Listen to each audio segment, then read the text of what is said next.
Hello and welcome to The Voyage.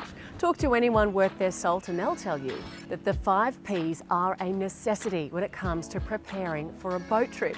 And we are about to embark on our epic journey north. So we thought we'd take a little time today to have a look at a few things that might help you iron out the wrinkles for your next seagoing adventure.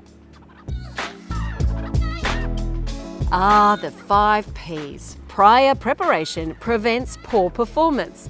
This has been a boaties mantra forever. There are so many things that you can do before departure that will help ensure happy travels, and today we're going to look at a few of them with the Princess team. Where do we start?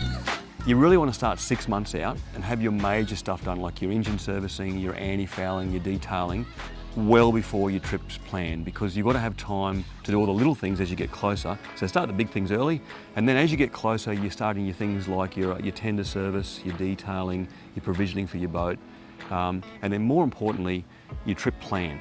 We've got to think about fuel, we've got to think about weather, we've got to think about tide, we've got to think about what marina we're going to tie up to, and if our boat's going to fit in that marina, and even if they have a berth available for our boat when we get there. So you make a list and you tick the list. So basically the list is very long when you start, i.e. engine servicing and so on and so forth. And then as you get closer and closer and closer, then you get down to the final things like, you know, your rashes and your hats and your sunscreen, all the little things that you make sure your boat's ready to go and your crew's ready to go on when the weather's right to go. People often forget this is a safety gear check. Now we all bang on about, yeah, we've got life jackets on the boat, all that.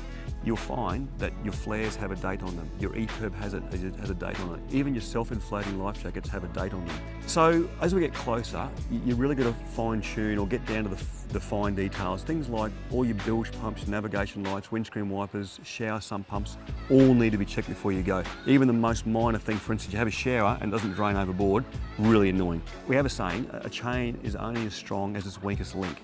So you have one weak link, i.e. the shower doesn't work, and once again, your trip's annoying. Yeah. You know? So it's just important to get all those little things right. So whether you do that yourself or you get one of our team to do that, all those little things are very, very important to get right before you get away.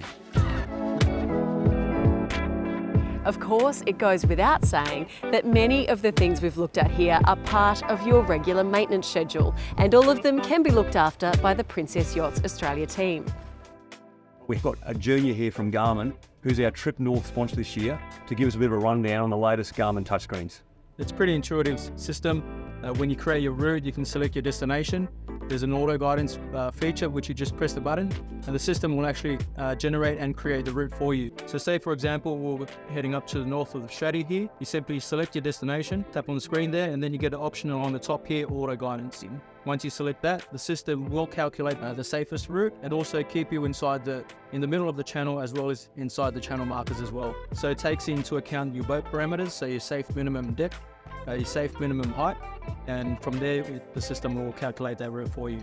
Yep. So just things to be mindful of, that you still are in control of the system, but obviously it won't take into account, as you mentioned, ships coming across or sandbars that are constantly moving. We've got engine telemetry or engine management on our Garmin screen on a different page. So for instance, when we're doing a long trip, we really want to know our fuel burn, litres per nautical mile, how far we're going to go to our next fuel stop. So that's a great feature of this Garmin system as well. Yeah, absolutely. So all that engine integration is available on your Garmin screens, as you mentioned.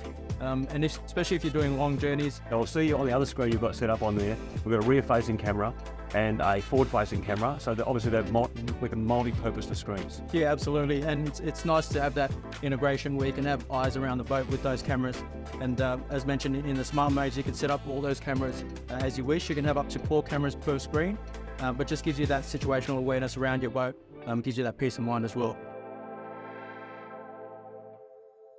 Something else to think about with younger children on board is that while there's been a big build-up to the holiday, days at sea can be tricky and kids can get bored very quickly. So board games, video games and their favourite toys will help keep them engaged for, well, at least a few minutes. I always find that keeping them well fed seems to help pass the travel time.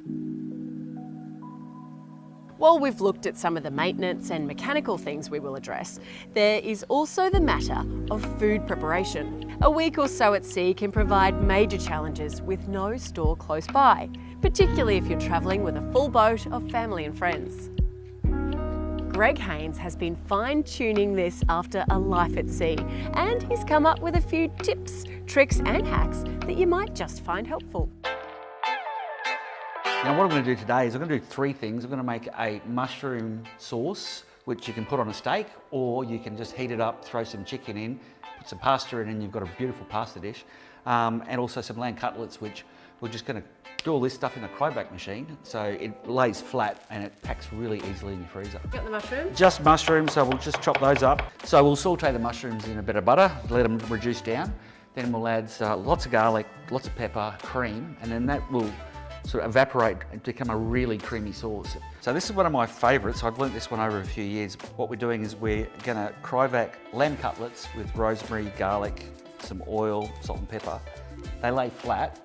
So now we've got 6 cutlets. We're going to throw a sprig of the rosemary and a bit of the garlic.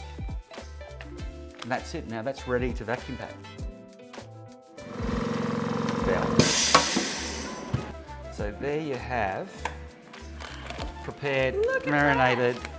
But then what we do on top of that is I normally get a Sharpie and put what it is and the date. So when you're going through your freezer, easy. and you can get the older stuff first. Yeah, excellent. Now there's a couple of different types of vacuum packing machines. There's what's called a chamber vacuum. Chamber vacuum is probably the better one because you can actually do sauces. The one we've been using is an Innova, bought it online. The chamber vacuums, they can range from $400 to $4,000, so you don't have to go overboard. We're not a commercial kitchen. So Kimberly, do the honours, have a taste, see what you think. So cream, mushrooms, garlic, some stock and black pepper, and then you reduce it down so it intensifies the flavour. You can put it on a steak. Simple. Yeah, it is. Throw it on a steak, throw some chicken in it and some pasta in it, and it's simple dishes. It's pretty good, isn't it? Isn't it beautiful? Now the tricky bit, we've got to get it into the bag and then into the vacuum packer.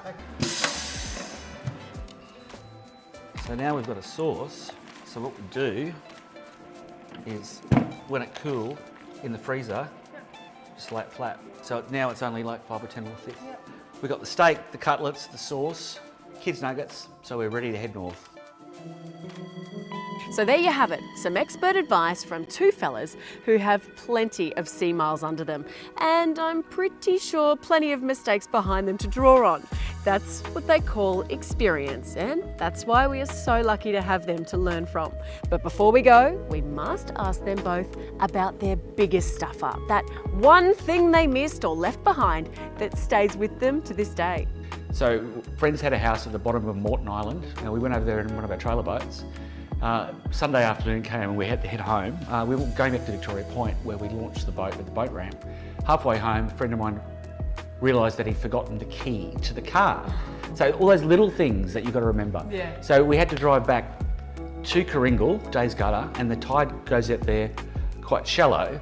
So we went out to the house to retrieve the key, got back to the boat, it was high and dry. So, you know, a little thing like just remembering that key that was in the cupboard, well, why didn't you leave it on the boat? Yeah. Made us stay there for an extra 24 hours. And from Scott.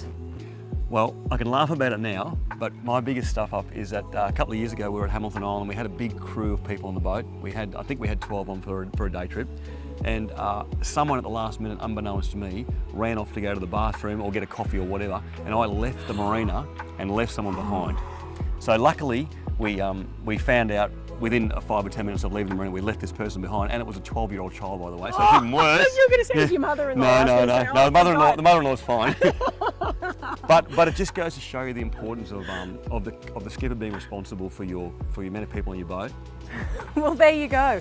Even the best in the business have done it once or twice. We hope you've enjoyed today's show and perhaps picked up a tip or two that you can take with you on your next sea adventure. Thanks so much for joining us. As always, if you want to learn more about the range we have in the Princess Yachts fleet, just have a chat with Greg and the team at Sanctuary Cove, or if you want to take a look at the other Voyage episodes that we've done, you can just jump online. We'll see you next time.